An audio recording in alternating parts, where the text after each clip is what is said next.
Hey everyone, this is Andrew at Plainview Farm, and in today's video we're going to add a 12-volt plug to the Farmall Cub. Now, if this is something you might be interested in doing on your own old tractor or whatever it may be, for that matter, it's honestly not as complicated as some people might think it is. So I'll do my best to try to walk you through the process here on setting something like this up. That way you can have a 12-volt plug if you need to run some sort of accessory on your old tractor, or like I said, whatever else it may be. So now I'll tell you the reason that I'm adding this accessory plug to the Cub here is so that I can run a small sprayer. Now, I've mentioned in previous videos that I'm not a big fan of herbicides, and I'm not, but I will from time to time use them to keep weeds and weed pressure down along fence rows.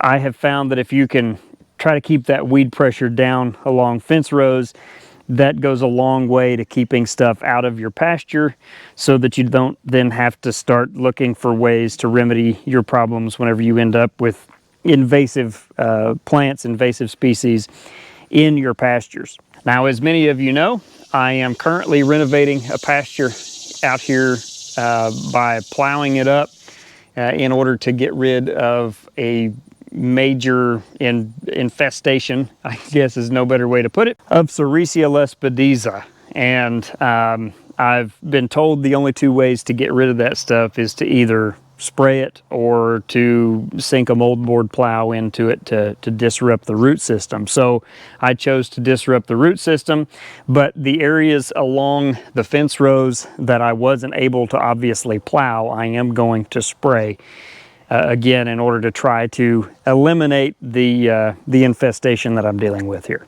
So again, that brings us to the project at hand for today, again, which is adding this little plug accessory socket to the tractor so that we can run that sprayer.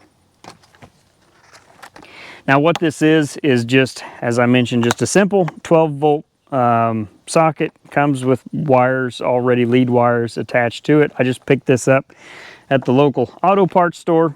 With it, I bought inline fuse set up here. That way I can run a fuse to this in case something were to happen. I don't want to mess up the accessory. And I've also got some shrink tube for the wiring. Hopefully this is small enough. This was the smallest one I happened to have. I've got a few pieces of that here.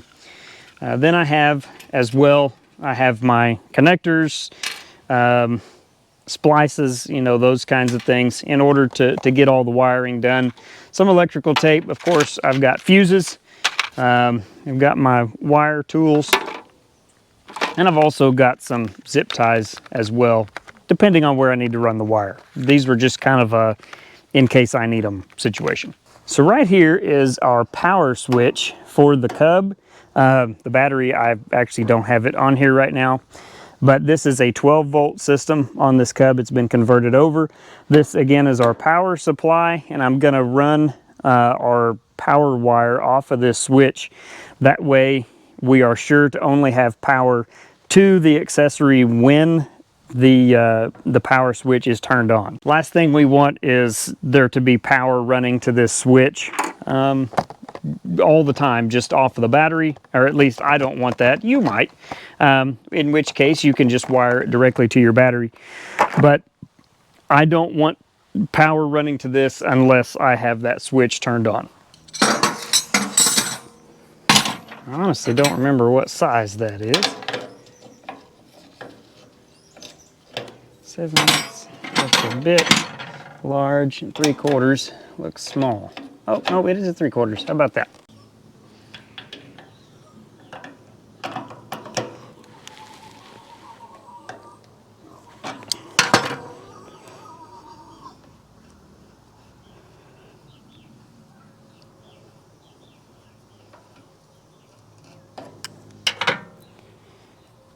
Set this stuff down here and try not to lose it.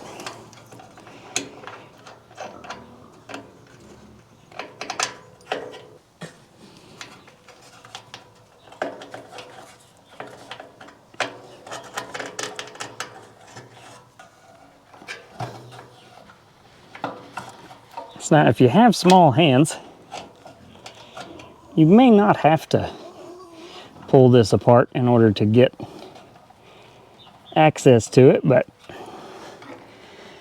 I have to pull it apart. Okay, so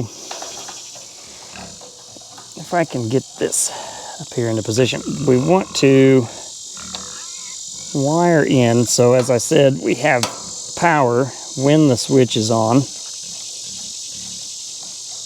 We're gonna take off, there it is. So this is the side that runs to the ignition on this little switch here. And now a lot of different switches, they'll have some sort of label or something like that on them that tells you what's what. Some of the older ones, if it's still got the old original switch on it, it may not have any kind of label, such as an I for ignition, or you know, whatever it may be. There'll be usually like a battery and then an ignition terminal. And so if you're not sure which one is which, you can usually use a test light or you know, meter, something like that, in order to indicate which one is which. Now, if you also have trouble getting in on a Cub like this into the little dash panel here, you can start disassembling things and take this off.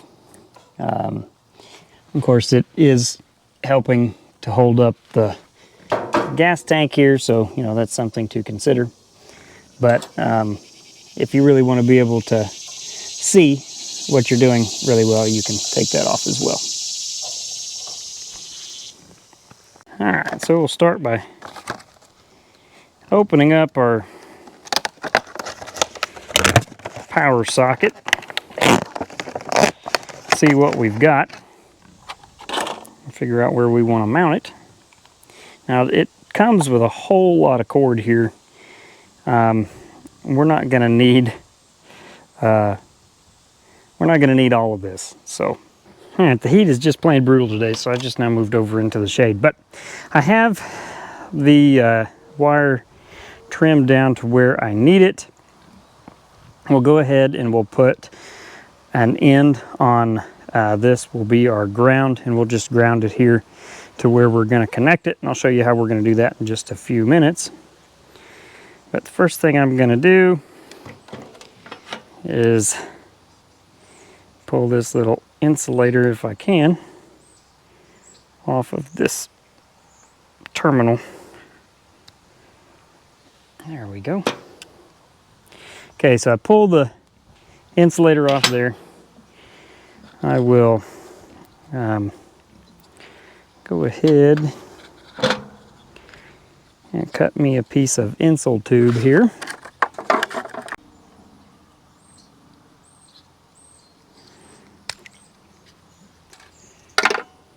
I'll slip that over my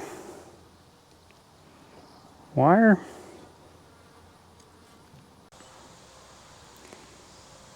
And I can clip a good bit of that wire off.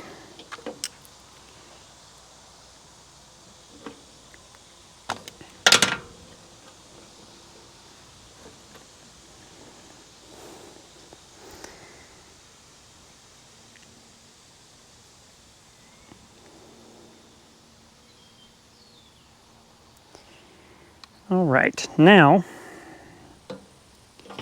actually I'm just going to use these wire strippers here. Crush one side down, and then crush the other side. Now I'll use this. You know, this thing right here, I don't really use this for the stripper on it. I mainly use it to crimp the terminals. That's about all I use it for. Because I like my old Klein that are just about wore out electrical strippers. Anyway, all right, so now we'll pull our insole tube up here and then see if we can get enough fire to, or our shrink tube, I mean, say insole tube.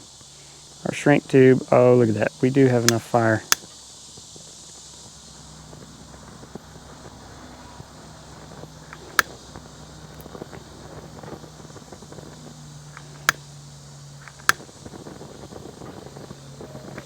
Yeah, look at that. That worked out pretty good. I gotta say, I'm pretty happy with how that turned out. All right, now, part 2 of this is gonna be adding our inline fuse. So the first thing I'm gonna do is I'm going to attach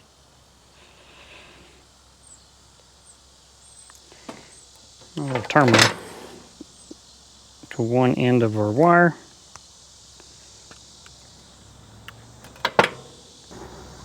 Let's see. Oh, look at that. Just enough. Fit just right. So I'm going to do the same thing here. Of course, this time I guess I'll use these, or this tool. I'm going to fold down one side first, crimp it down, and then we'll turn it and fold down the other side. Give it a good hard squeeze. Oh no, I forgot the insole tube, or the shrink tube.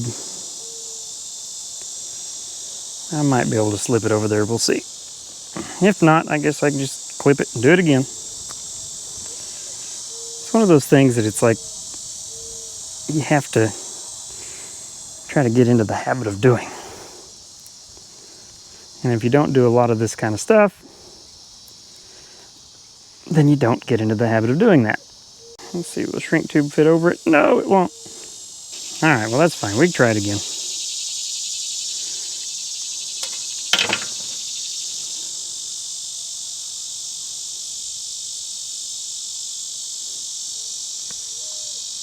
All right, shrink tube is on this time. And I'll tell you this, if you don't use shrink tube and you use the little plastic quick caps and crimp them on there, I mean, they're okay as long as you get them crimped well, but they seem to break off and fall apart fairly quickly and easily. So I'm a big fan of the shrink tube. I feel like it does a much better job. All right, so now have our shrink tube on this time. I'm gonna crimp our connector. All right, good tight fit. Pull our shrink tube up around it and get our little fire starter going. It's actually, if you've got one of them little shrink torches or whatever they are, those are great. I've actually got a heat gun that I generally use for this, but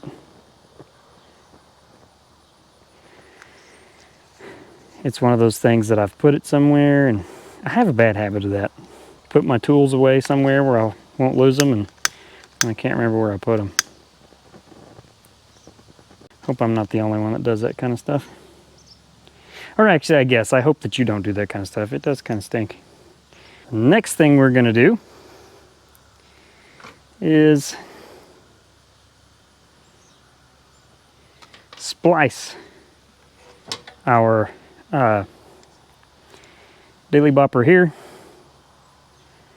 onto our fuse,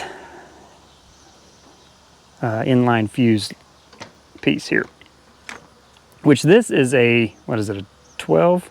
Yeah, this is a 12 gauge wire. This is a 16 gauge wire. With 16 gauge is plenty for what I'm doing. So we're gonna put a 15 amp fuse in this, which will protect this 16 gauge wire. But this 12 gauge wire is more than enough for what we're doing. And I think it's pretty common for them to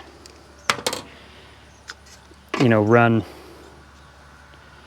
you know, run these heavier gauge wires on these inline fuses like this. So once again, here we go, shrink tube is on this time like it's supposed to be. Need to get my splice. Okay, so on these, I use the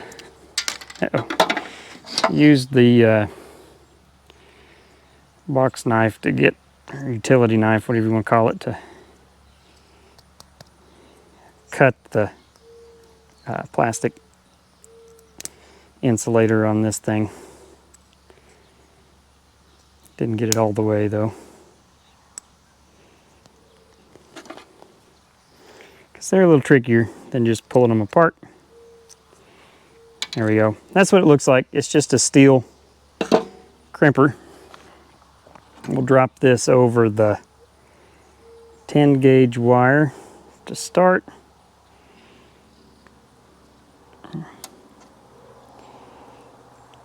And then if you've kind of twisted them or twisted the end of the wire, untwist it. And then do the same thing with your other wire you're putting in there. And you want to try to mash them together there.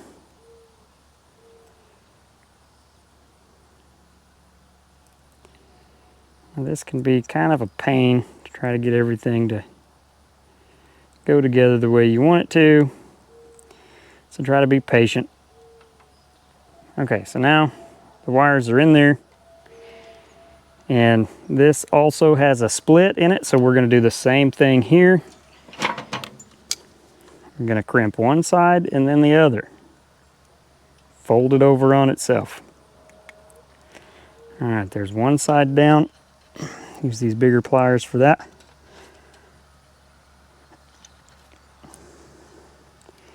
Now we're going to fold the other side down.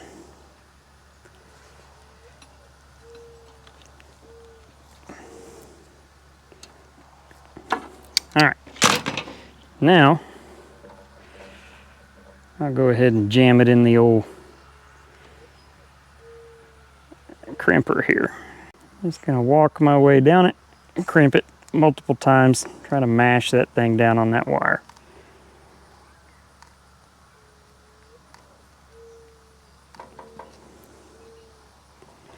Now this may not be the professional way of doing it, but you know, sometimes you just got to give it your best shot and go from there. Okay, so like I said, it's tight. I'm not gonna push it too hard, trying to get it to come apart. Slip my shrink tube up over it. And there's our splice. Right about there.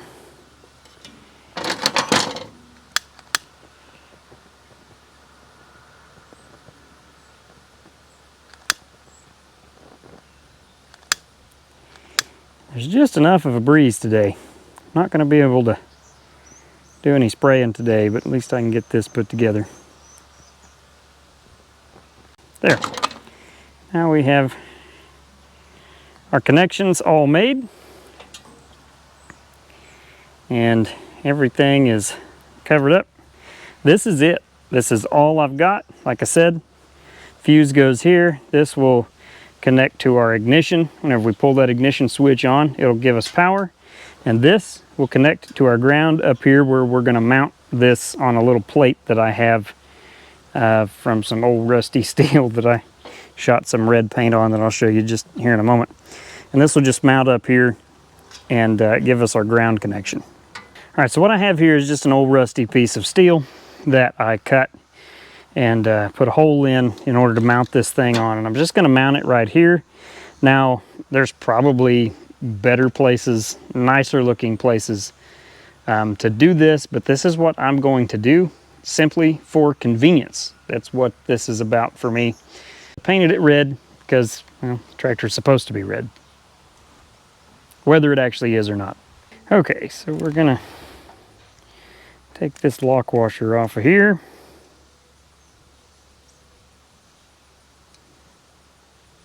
Now we're going to run all of our wires through. Make sure I pointed it the right direction. I thought about putting this on the back, but ultimately decided I'd rather have it on the front side where it will be a little bit easier for me to, I guess, make sure that everything's doing what it's supposed to. The paint's a little bit wet on here still. Lock washer goes on. And we will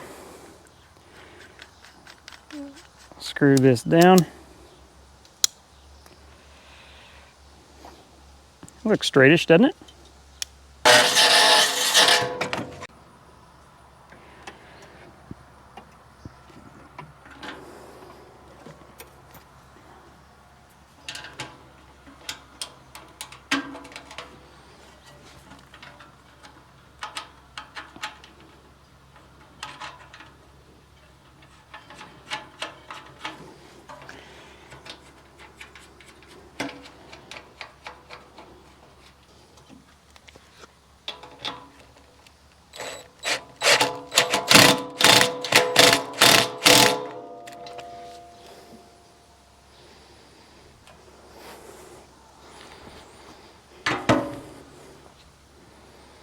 Okay, so we have our ground wire on. And we just need to connect these wires back to the ignition switch. The clutch pedal is right in the way. One of these days I will get around to doing some real work to this old tractor. Maybe I'll be able to, maybe I'll be able to build a new wiring harness for it. Go through all that and actually make this look a little more presentable. Make it look like it's supposed to be on there. I just hate to drill a hole in the dash, I guess. I mean, I guess it'd be fine, but that's just one of those things I have a hard time with. Okay, so now I'm gonna try to get the ignition switch all back together. Then we'll tuck all our wires away where they're supposed to go. So get that big washer, backing washer or whatever it is on there.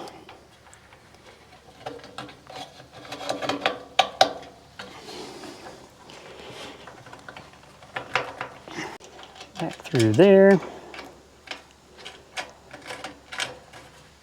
3/4 inch wrench.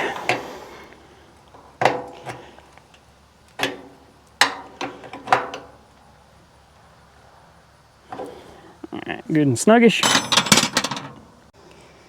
Lock washer button. Use my needle nose pliers to hold on to that. There we go. Now, pull that out, and we should have power to our 12-volt outlet. Tuck the wiring harness back up out of the way. Got our 15 amp fuse. Put it in our link. Which, and you could buy the old style glass fuses as well if you like those. All right, now tuck all this back up out of the way here. There we go. Now that is tucked back up out of the way. I've got my fuse right there. No interference with the starter rod. Like I said, if my fuse blows, it's just right here. And there we go. We now have our 12-volt plug on our Farmall Cub. All right, so I got the battery on there. I got everything plugged in and hooked up. Tractor's running. And our sprayer works. Here, let's walk over here and spray some of this stuff.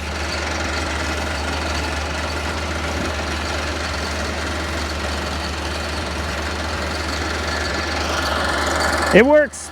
Does exactly what it's supposed to do. All right, well, so hopefully if you want to do something like this, this video is useful to you. If it is, please do me a favor and hit that like button. That way other folks can find it as well.